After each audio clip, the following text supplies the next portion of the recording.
Hello and welcome to the Daily Mill for Monday the 9th of June 2025. In today's Mill news, bit of a shock, well, not a shock, but a stunning announcement. Not a shock to some, because of why this wasn't sorted out earlier. And it's the contracts, and discussed like why hasn't this been done already? And now we know, because it seems that Millwall have kind of tried to lowball some of the most experienced player in the squad, give him a lowball offer to try and, I don't know, play up on the sense of inertia in terms of this thing about, like, if you have a bank account, you stay with your bank, you're not going to change it. And like, if you're with a mobile phone company, unless they piss you off, you're going to stay with them. You know what I mean? It's like inertia. Once they got you, they got you. So Millwall seemingly made a very low offer to Jules Saville, probably hoping that he would say, "Yeah, go on. You know what? While I'm here, might as well stay another year." He's decided to take it upon himself to leave, which, fair play to him. Absolutely fair play to him. And a bit shocked, At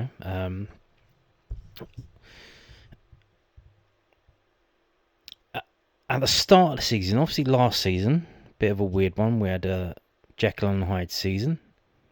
Started off not too good, and it came good under Alex Neil. And a lot of the players, it massively improved under Alex Neil. And Jules Saville was one of them. But before that, he was one of the boo boys. He was being blamed for this, that, and the other, quite unjustly. But then the second half of the season started playing well, and he's got the numbers to prove it. In a couple of, if you've been watching the channel for a while, you see the stats videos I do on a Sunday. He's a league leader in not a league leader, but at the top of the charts in a number of things defensively.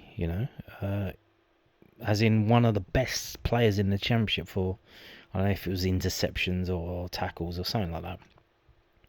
And quite a few games, he had more tackles than our centre backs, and that's due to the way that we play. We tackle in the further up the pitch. But yeah, let's have a read of this. This is from southernnews.co.uk. So Jules Saville set to leave Millwall. Jules Saville is set to leave Millwall after his contract expires at the end of this month, News at Den understands. The 32-year-old made 49 appearances in all competitions this season, as the Lions narrowly missed out on the playoffs. Saville was offered a new deal by the club, but News at Den understands it was on lower wages, with the midfielder currently one of the highest paid players in the squad. The Northern Ireland international is understood to be well respected by everybody at the club and is one of the leaders of the dressing room, but would likely have featured in a reduced role in the upcoming campaign. After returning from injury, Billy Mitchell started 9 of the 12 games he was fully fit for, while Casper Denor featured in every single game, meaning Saville often came off the bench in the latter half of the season. There are also a number of young, promising midfielders who could be set to feature more prominently for the first team this season, including Dan Kelly, Alfie Massey, and Reece Bangor-Williams. The decision to let Saville leave is an extension of the club's new transfer strategy and shows the new reality of how Millwall will operate in the transfer market. And when considering contract extensions, sentimental emotion seems less powerful now than it did before.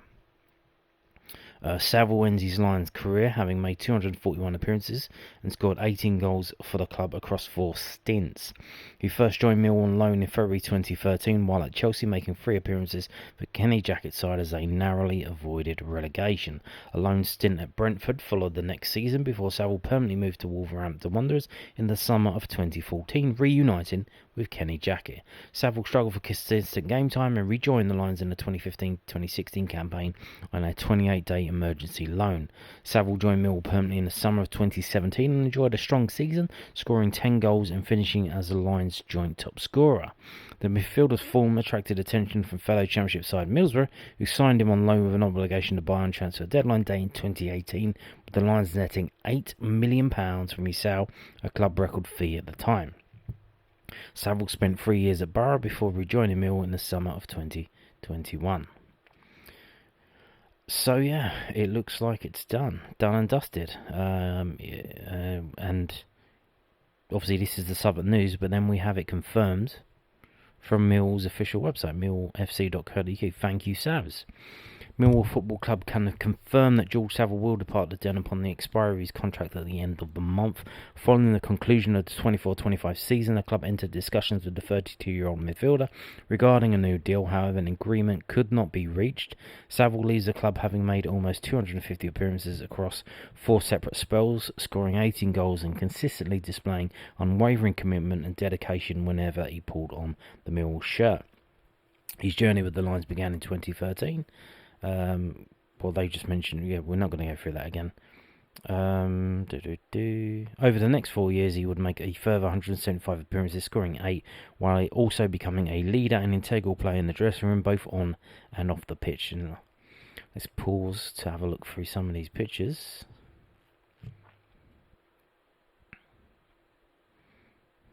Man of many kits.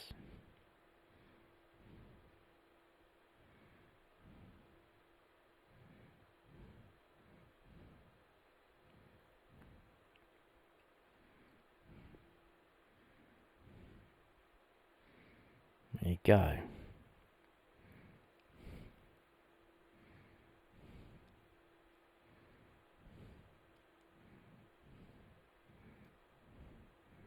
Plenty of photographs.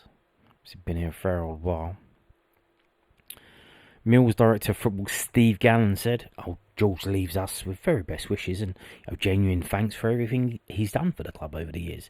He's always given 100% in the Millwall shirt and has been someone in the squad that could depend on in the good times and the difficult times. We offered George a new deal that reflected the role we saw for him moving forward, but in the end we couldn't quite reach an agreement. We completely respect his decision and wish him nothing but success wherever he goes next. George is hugely respected by everyone here and will always be welcome back at the Den, not just as a former player but as a friend to many. As George now embarks on the next chapter of his career, everyone at Millwall Football Club would like to extend their heartfelt thanks for his outstanding service, dedication and contribution throughout his time in SC16. Thank you, Savs. And Savs says this, I don't know if he's put this on his Instagram or where this came from, but I believe this is from him himself. And he says, today I'm leaving Millwall, a decision that comes with a heavy heart. I want to thank the fans more than anything. You've been brilliant with me, although through the good times and the bad. You've always backed me, and I'll never forget that. You lot are what makes this club special. This is a proper club with proper people. I want to thank everyone behind the scenes and all my teammates for the culture and the environment we built to make every day a day I look forward to. I've made friends for life. I'll be honest, I didn't think this day would come so soon, but that's football, and I'm looking forward to my next chapter. I'll be supporting you guys from a distance. Big kiss, Savs. Heart, blue line emoji. Or line emoji, blue line emoji. Blue heart emoji.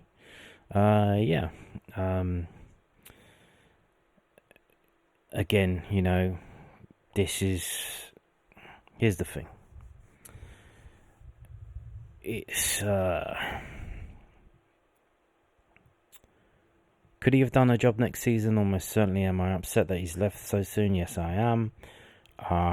Again, he was playing reasonably well last season, but obviously that they have all the data and all of that stuff at the club, so they know if people's output is going down.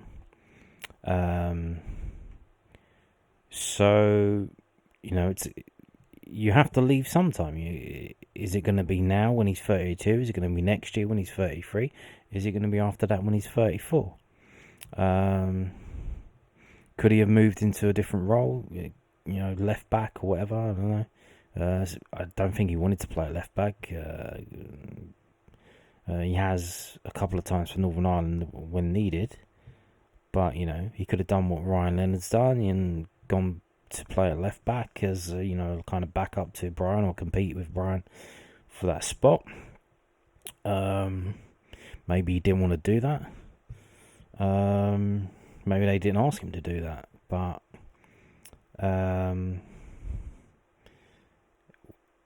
so interesting. So it looks like at the end of the season he was basically the third choice central midfielder, and then you would have what Ryan Wintle would have been the fourth choice, and so now we've just got what Billy Mitchell and Casper De Norre, and then you've got what Cundall, Bangor, Williams, who are certainly different players than that.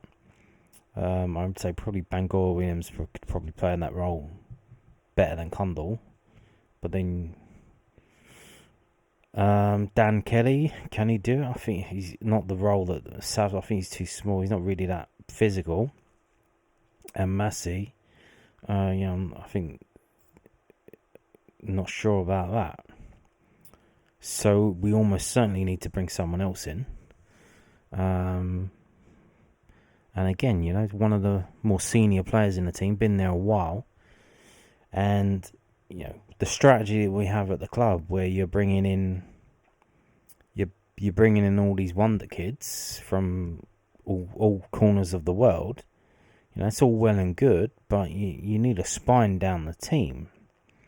To some extent, you can't just have a team made up of 11 mercenaries. And that's the thing. So we wait to see. But that's George Saville gone. And here's the thing, half expected it, because you don't hang around if you want the player. You get the contract sorted, because they can start speaking to other clubs, from January onwards.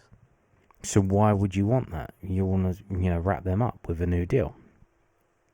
So as soon as, they said they wouldn't start talking about contracts until the end of the season, that's when the red light starts flashing. You think, okay, we might have a situation here. Before we move on to where Saville's going, because we may know where he's going, and I think he's landing on his feet, so his agent's doing a pretty decent job. This is the stats page from the millwallhistory.org.uk. It's got the 300 plus appearances, updated to the 4th of May 2025, and this is just from the Football League era. So Saville is on the list. George Saville, number 46. He's up there. He's above Lee Gregory, who I'm sure he knows. He's above Murray Wallace. He's above Aidan O'Brien. And it's interesting, a lot of the players that from that era, the Neil Harris management era, they were here quite a while. Now on this list, you got Lee Gregory, Murray Wallace, Aidan O'Brien, Marlon Romeo's 57 in this list. You believe that? Ryan Leonard's still going, number 67. Although, given the transfer rumours, it looks like they're trying to replace him, so I'm sure this will be his last season, if he knows it or not. Although they did trigger an extension, although maybe that was automatic, I don't know.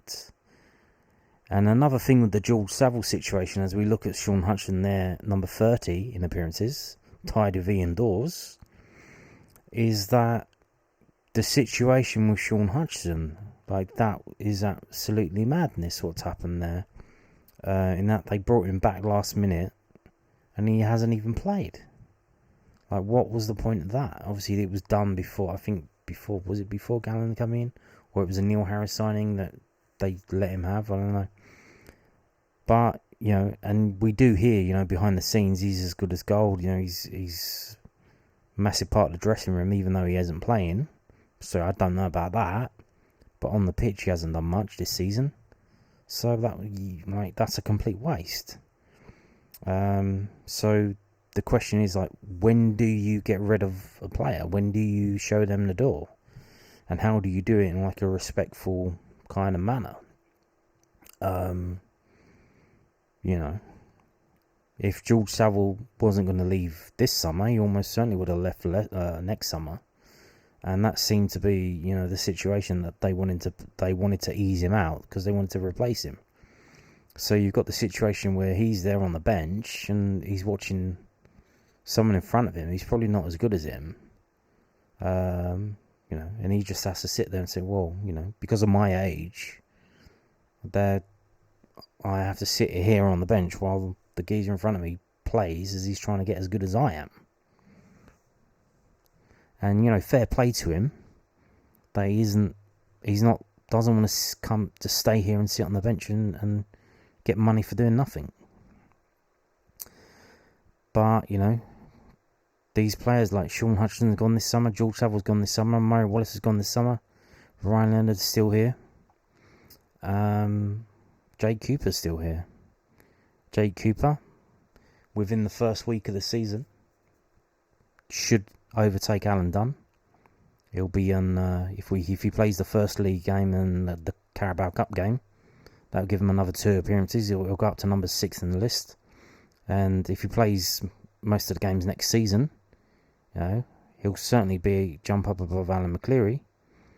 And then if he's here for the season after next season, you know, he's looking at realistically getting number 3rd for Jay Cooper. So there you go. Now, where is George Saville going? Well, this is from the 72.co.uk. They've written a story out of Richard Corley's tweet on X. Luton Town of League One. League One, Wes. Yeah, Luton Town. Now, Luton Town got relegated from the Championship to League One, and not last season, but the season before, they were in the Premier League. So they are still going to be receiving 2 seasons worth of parachute payments, which was supposed to get them to help them bridge the gap from the Championship to the Premier League in terms of coming back up. That's why we have a lot of yo-yo teams now. Yeah, the idea is that the Premier League, you know, doesn't want teams to be financially crippled from trying to compete in the Premier League and then going down. But, you know, Luton Town, they did it anyway. They went down, and they're now in League One with money from the Premier League parachute payments. They will almost certainly probably have the biggest budget in League One next season, so they can afford to sign George Saville.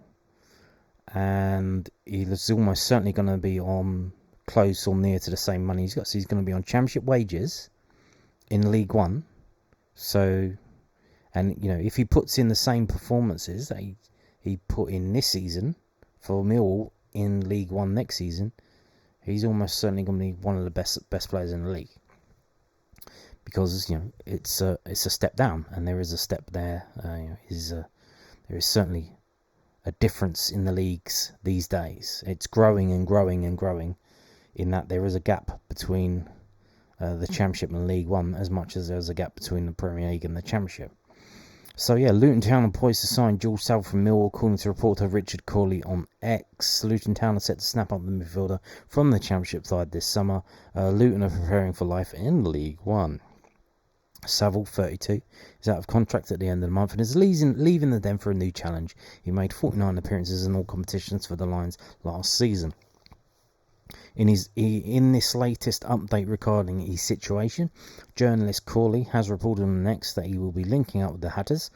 They were relegated from the second tier after finishing the bottom 3 along with Cardiff City and Plymouth Argyle. And then they've got quotes from the manager. He's an all-line international who has made 57 caps. I don't know if they included him on the other day. So yeah.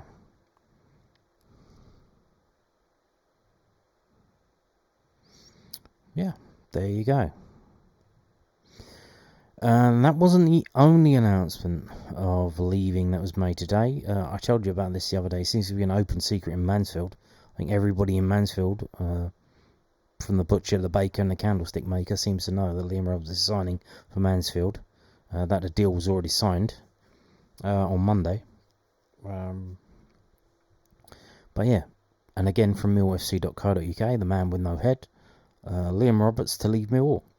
Millwall Football Club can confirm the departure of Liam Roberts upon the expiry of his contract at the end of the month. Following the conclusion of the 24-25 season, the club entered discussions with the 30-year-old keeper regarding a new deal. However, an agreement could not be reached. Roberts, who arrived as a free agent in July 2024 on a one-year deal, departs having made 6 first-team appearances for the Lions, 2 in each of the 3 competitions: the Sky Bet Championship, the Emirates FA Cup, and the Carabao Cup.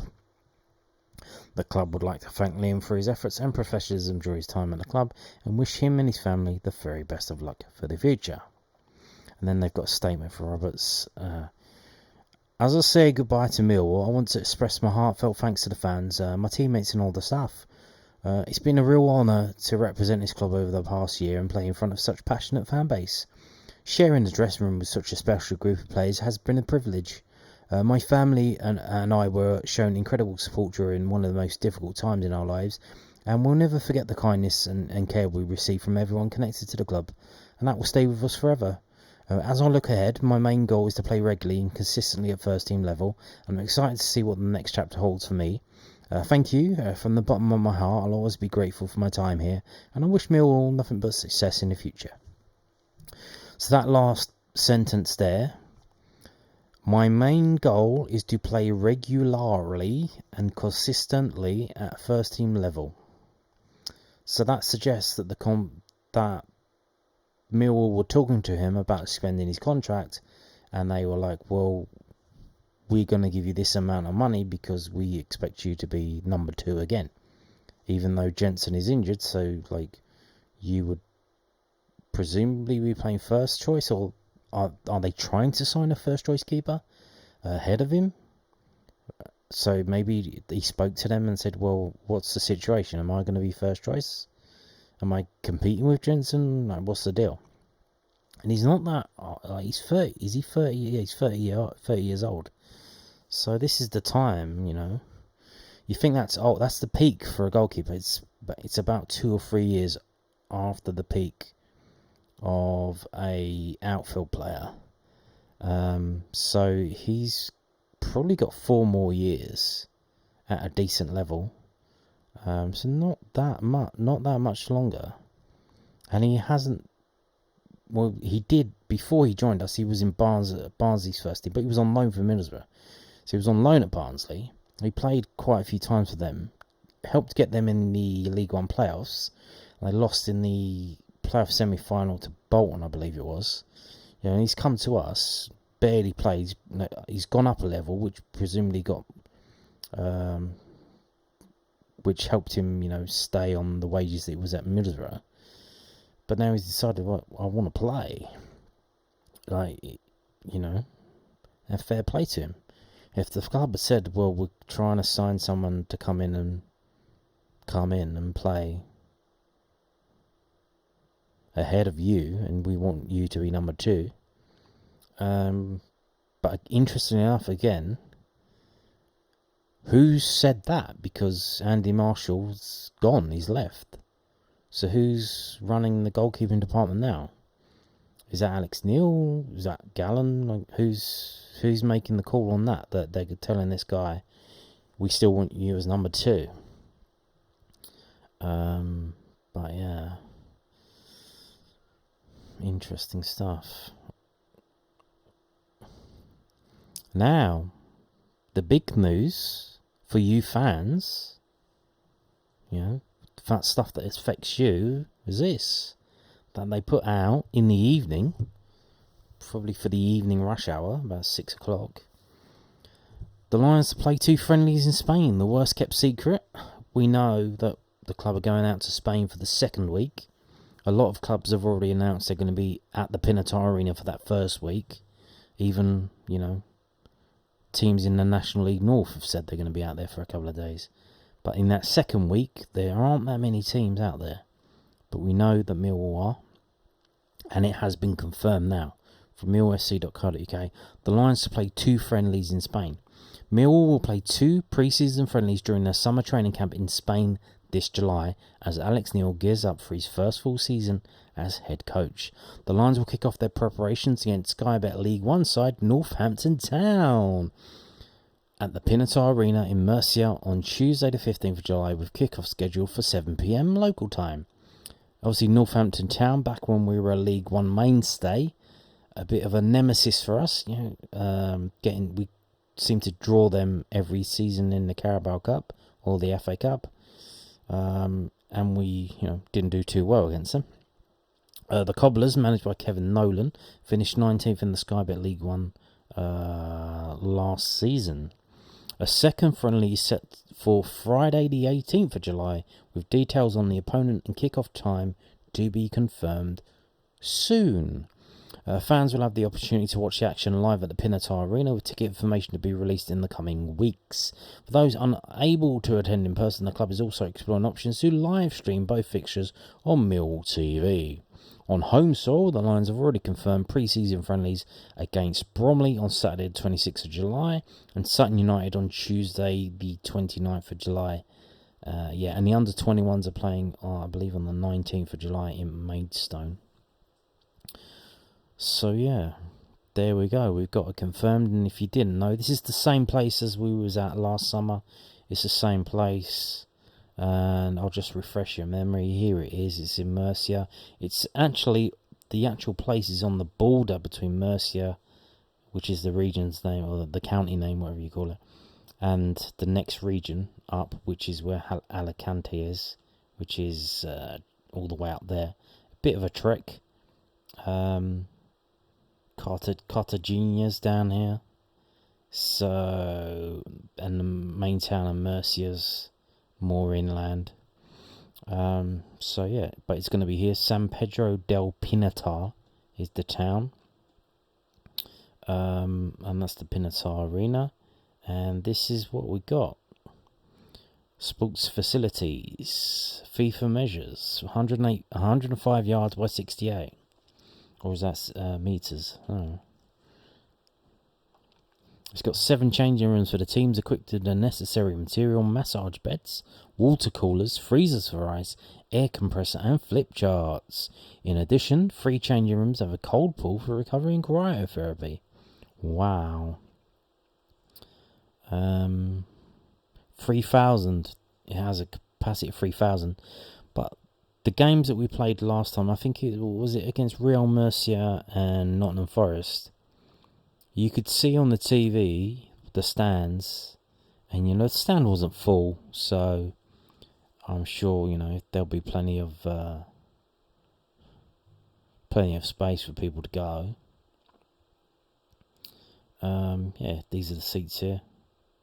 Yeah, Newcastle in that picture there. So there you go. It's confirmed. I imagine if you are going to book tickets, they will be quite expensive. So good luck with that in terms of travelling out there and that. Obviously, we don't know the kick-off time for that second game. The last time they did that, they had an early kick-off. They had I think it was 12 o'clock kick-off. Something ridiculous. Because they didn't want a night game, because they wanted to fly. I think they were flying back that night. They're flying back Friday night. So they might be doing the same thing. So we'll wait to see. So be aware of that. If you're trying to fly out there just for the game, fly out, fly back, maybe one night stay. Be aware that Friday game might be a very early kickoff. So if you're trying to fly in Friday morning, you might be out of luck in terms of getting into that one. You might have to fly out Thursday, sleep a night, Friday morning, and then come back. So be aware of that. Now, moving on to this. Now, I just wanted to show you, obviously, this is bbc.co.uk. It's the transfer done deals for June so far. Obviously today we've had the announcement that 2 players that we were in talks with have left. That is interesting. There is also reports that George Honeyman may be attracting interest from Blackpool.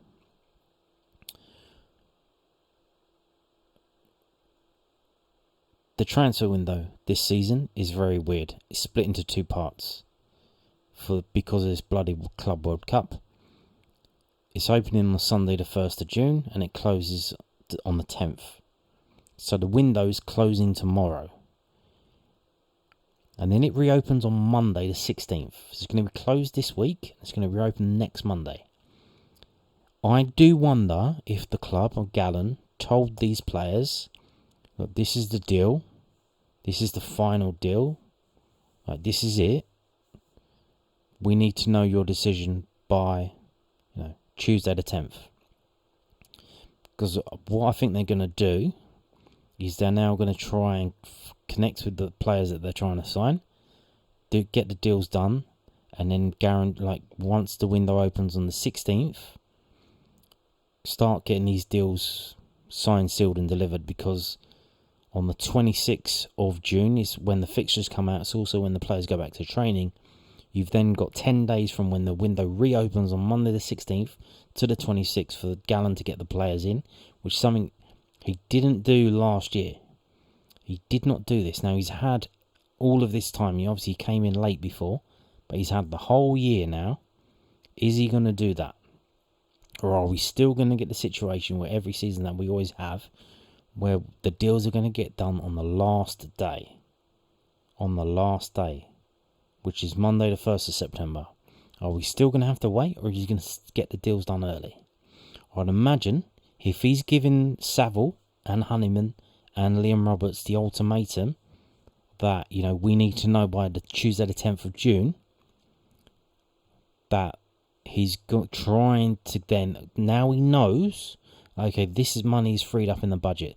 This player's leaving. This position is open. This position is open. We need to sign this, and this. Now he can move, and now he can get the deals done earlier than he normally would. I do wonder if that's the reasoning why we've had these 2 announcements today, in that they were told, look, this is the deadline, which is unusual, because normally it will be a lot longer, but we've got this stupid situation with this double transfer window where it's open and then it's closed and it reopens again, which probably forced them to be, again, more aggressive in terms of what they're doing, but it is what it is. And there are I don't think there's any signings in our league. Well, we just got Sam Dalby has left Wrexham to gone to Bolton, and Saxon Early, Plymouth, but they're in League One now, so there's not a lot going on. Fraser Murray's gone to Wigan. Interestingly, who else has gone to Wigan? Tony Warner. Tony Warner's the new goalkeeping coach at Wigan. Interesting. Which makes me wonder, would they sign Murray Wallace? I don't know. Maybe, maybe not. But there you go. And we do have now some of the Premier League teams' released lists. So this is from footballfragmento.wordpress.com. The guy keeps a list of all the players that have been released and collates it all together. And then he updates it with the team when they sign for someone. So he's got Celtic have signed Kieran Tierney. So we've got a lot more now from the Premier League. We've got Brentford, Ben Mee, Max Dickoff. Don't know if any of them are good. I think a lot of them are youngsters. Brighton, obviously that's close to us, so we might, if any of these are any good. Could we sign any of these for the under 21s maybe? I don't know. And it goes on. There was one thing, was it? Obviously in the market for a goalkeeper. And Nottingham Forest, Wayne Hennessy. He must be like 44 years old now, though. Obviously, he was at Crystal Palace. I don't know if he could come back. Harry Toffolo, remember him? He's looking for a new club. Mentioned this before, but we got Fraser Forster. Lucas Fabianski. There are a number of keepers available. Craig Dawson, apparently. He's still going? I thought he quit ages ago. I've seen he does a lot of interviews and stuff. Podcasts. So I thought he was done. Still waiting for Cardiff. I don't know what that's about. But yeah, there you go. So many players. It's insane, isn't it? So many players have left. So many players have left. And they're all looking for new clubs, or most of them. Some have retired. But, man, this is insane. They're all looking for new clubs. And I'm sure they're not going to find it, but... insane stuff. So there you go. And on that note, thank you for watching, and goodbye.